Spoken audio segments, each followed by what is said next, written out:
giving and receiving signs and signals 1.9.2 horn. Lights and hazard signals 14.1.9.3 Using the horn at night. Sound signals or horn may only be used to avert a danger. If you are driving properly and safely, you will seldom need to use your horn. And remember, the fact that sounding your horn will not exempt you from responsibility in the event of a collision.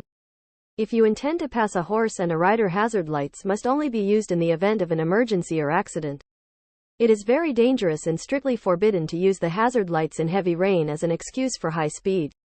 In a sudden traffic jam or in congested conditions, you may use the hazard lights very briefly to inform the driver behind you that they need to brake hard. You must not use your horn in residential areas from midnight to 6 a.m., except to avoid danger from a moving vehicle. If you need to warn other road users of your presence at night, flash your headlights instead. It can be very useful to use the proper light signals before starting to overtake, especially on fast roads, to clear your intention to other road users. Flashing your headlights, high beam, have the same meaning as sounding the horn, no more no less. Do not sound your horn, except to avert danger longer than necessary during the towing. It might be acceptable to use the hazard lights of the trailer being towed. The vehicle up front must be able to use its indicators visibly. 026 Regulating the roads 1.9 संकेत और संकेत देना और प्राप्त करना 1.9.2 horn, लाइटें और खतरे के संकेत 14.1.9.3 रात में हॉर्न का उपयोग करना, ध्वनि संकेत या हॉर्न का उपयोग केवल किसी खतरे को टालने के लिए किया जा सकता है।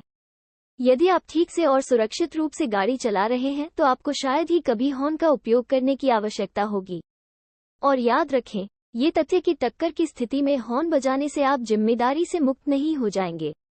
यदि आप एक घोड़े और सवार को पार करने का इरादा रखते हैं, खतरनाक रोशनी का उपयोग केवल आपातकालीन या दुर्घटना की स्थिति में ही किया जाना चाहिए।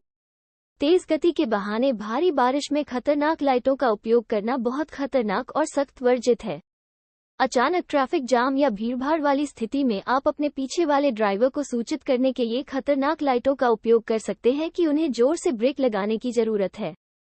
चलती गाड़ी से होने वाले खतरे से बचने के लिए आपको आधी रात से सुबह 6 बजे तक रिहायशी इलाकों में हॉर्न का इस्तेमाल नहीं करना चाहिए।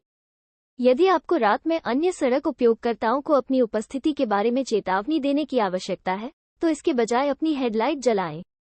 ओवरटेक करना शुरू करने से पहले उचित प्रकाश संकेतों का उपयोग करना बहुत उपयोगी हो सकता है, विशेष रूप से तेज सड़कों पर अन्य सड़क उपयोगकर्ताओं को अपना इरादा स्पष्ट करने के लिए। आपके हेडलाइट्स, हाई बीम को चमकाने का मतलब हॉर्न बजाने जैसा ही है, न ज्यादा न कम।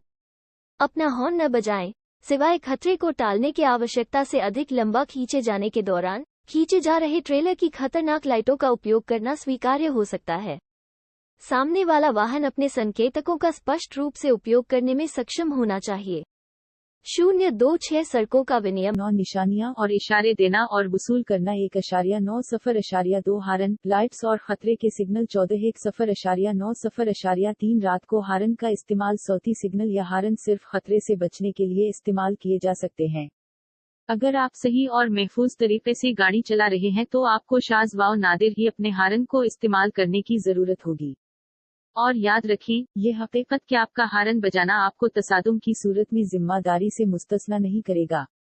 अगर आप घोड़े और सवार के गुजरने का इरादा रखते हैं, हैजर्ड लाइट्स का इस्तेमाल सिर्फ इमरजेंसी या हादसे की सूरत में किया जाना चाहिए। तेज रफ्तारी के अजर के तौर पर तेज बारिश में खतरे की रोशनी का इस्तेमाल करना बहुत खतरनाक और सख्ती से मना है। अचानक ट्रैफिक जाम या भीड़ भाड़ वाली हालत में आप खतरे की लाइट्स को अपने पीछे वाले ड्राइवर को बताने के लिए बहुत मुख्तसर तौर पर इस्तेमाल कर सकते हैं कि उसे जोर से ब्रेक लगाने की जरूरत है। आपको रहायशी इलाकों में आधी रात से सुबह के 6 बजे तक अपने हारन का इस्तेमाल नहीं करना चाहिए, सिवाय चलती गाड़ी के खतरे से बचने के लिए। अगर आपको रात के वक्त अपनी मौजूदगी के बारे में दूसरे सड़क इस्तेमाल करने वालों को मुतनब्बे करने की जरूरत है, तो उसके बजाय अपनी हेडलाइट्स को चमकाएं। ओवरटेक शुरू करने से पहले मुनासिब रोशनी के सिग्नल्स का इस्तेमाल करना बहुत मुफीद हो सकता है, खास तौर पर तेज सड़कों पर दूसरे सड़क इस्तेमाल करने वालों पर अपना इरादा साफ करने के लिए। अपनी हेडलाइट्स, हाई बीम को चमकाने का वही मतलब है जो हारन बजाना है, इससे कम नहीं। अपना हारन न बजाएं, सिवाय खतरे को टालने के जरूरत से ज्यादा तवील टॉविंग के दौरान ट्रेलर को खींचे जाने वाले खतरे की रोशनी का इस्तेमाल करना काबिल कबूल हो सकता है। सामने वाली गाड़ी अपने इशारे को वाज़ेह तौर पर इस्तेमाल करने के काबिल होना चाहिए। સફર 2 સડકો को રેગ્યુલેટ करना 0.9 ચિહ્નો અને સંકેતો આપવી અને પ્રાપ્ત કરવી 1.9.2 હોર્ન લાઇટ અને સંકટના સંકેતો 1.9.3 રાત્રે હોર્નનો ઉપયોગ કરવો ધ્વનિ સંકેતો અથવા હોર્નનો ઉપયોગ ફક્ત જોખમને ટાળવા માટે થઈ શકે છે. જો તમે યોગ્ય રીતે અને સુરક્ષિત રીતે વાહન ચલાવતા હોવ તો તમારે ભાગ્યે જ તમારા હોર્નનો ઉપયોગ કરવાની જરૂર પડશે. અને યાદ રાખો, હકીકત એ છે કે તમારા હોર્ન વગાડવાથી તમને અથડામણની ઘટનામાં જવાબદારીમાંથી મુક્તિ મળશે નહીં. જો તમે ઘોડા અને સવારને પસાર કરવાનો ઈરાદો ધરાવો છો, હેઝાર્ડ લાઇટનો ઉપયોગ ફક્ત કટોકટી અથવા અકસ્માતની સ્થિતિમાં જ કરવો જોઈએ. તે ખૂબ જ ખતરનાક છે અને ભારે વરસાદમાં હાઈ સ્પીડના બહાના તરીકે જોખમી લાઇટનો ઉપયોગ કરવો સખત પ્રતિબંધિત છે. અચાનક ટ્રાફિક જામમાં અથવા ગીચ પરિસ્થિતિમાં તમે તમારી પાછળના ડ્રાઈવરને જાણ કરવા માટે સંકટ લાઇટનો ખૂબ જ સંક્ષિપ્તમાં ઉપયોગ કરી શકો છો કે તેમને જોરથી બ્રેક મારવાની જરૂર છે. ચાલતા વાહનના જોખમને ટાળવા સિવાય તમારે રહેણાંક વિસ્તારોમાં મધરાતથી સવારે 6 વાગ્યા સુધી તમારા હોર્નનો ઉપયોગ કરવો જોઈએ નહીં. જો તમારે રાત્રે તમારી હાજરી વિશે અન્ય રસ્તાના વપરાશકર્તાઓને ચેતવણી આપવાની જરૂર હોય તો તેના બદલે તમારી હેડલાઇટને ફ્લેશ કરો.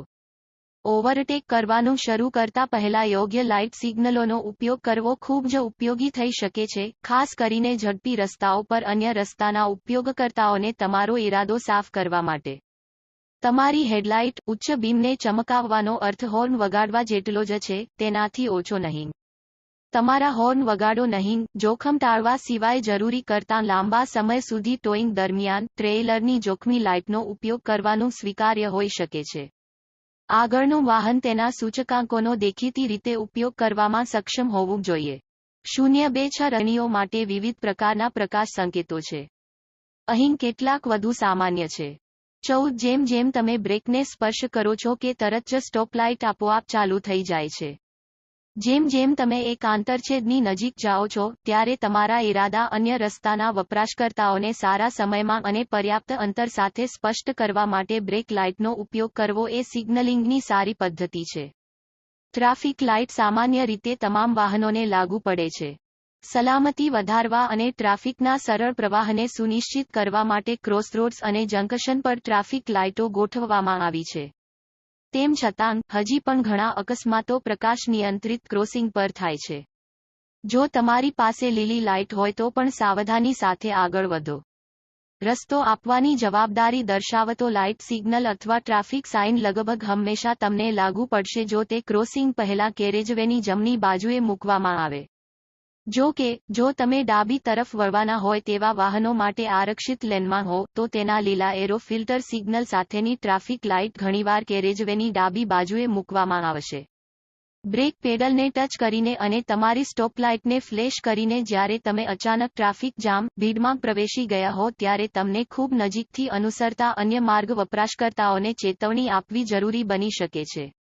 તમને લાગે છે કે રસ્તો સાફ છે એટલા માટે લાઇટ તરફ વળશો નહીં. ક્રોસિંગમાંથી પસાર થવાનો પ્રયાસ કરતા પહેલા બમણું ખાતરી કરો કે તે ખરેખર સ્પષ્ટ છે. અને ઘણા બધા વાહનચાલકો ઈરાદાપૂર્વક અથવા અજાણતાં લાલ બત્તીમાંથી પસાર થાય છે. રસ્તાઓનું નિયમન 0.1 सफर हल्के सिग्नल 1.9 0.4 स्टॉप लाइट सड़क इस्तेमाल करने वाले की मुख्तलिफ अक़साम के लिए रोशनी के सिग्नल की मुख्तलिफ अक़साम है. यहाँ कुछ ज्यादा आम है. 14 जैसे ही आप ब्रेक को छूते हैं स्टॉप लाइट्स खुद ब खुद आ जाती हैं. जब आप किसी चौराहे के करीब पहुंचते हैं तो सिग्नल का एक अच्छा तरीका यह है कि ब्रेक लाइट का इस्तेमाल करें ताकि आपके इरादे दूसरे सड़क इस्तेमाल करने वालों पर अच्छे वक्त और काफी फासले के साथ वाज़ेह हों. ट्रैफिक लाइट्स आमतौर पर तमाम गाड़ियों पर लागू होती हैं. हिफाजत को बढ़ाने और ट्रैफिक के हमवार बहाव को यकीनी बनाने के लिए चौराहे और जंक्शन पर ट्रैफिक लाइट्स लगाई गई हैं. इसके बावजूद बहुत से हादसा तब भी लाइट कंट्रोल क्रॉसिंग पर होते हैं. एहतियात के साथ आगे बढ़ें चाहे आपके पास सब्ज रोशनी हो.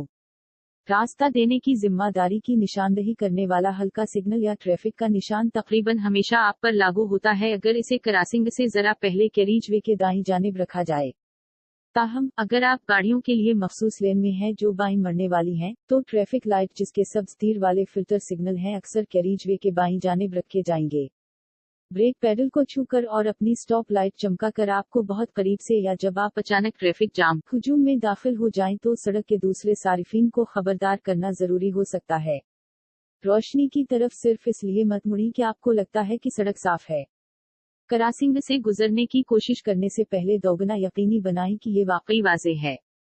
और बहुत सारे मोटरसाइकिल, चाहे जानबूझकर या गैर इरादी तौर पर, सुर्ख बत्ती से गुजरते हैं। सड़कों को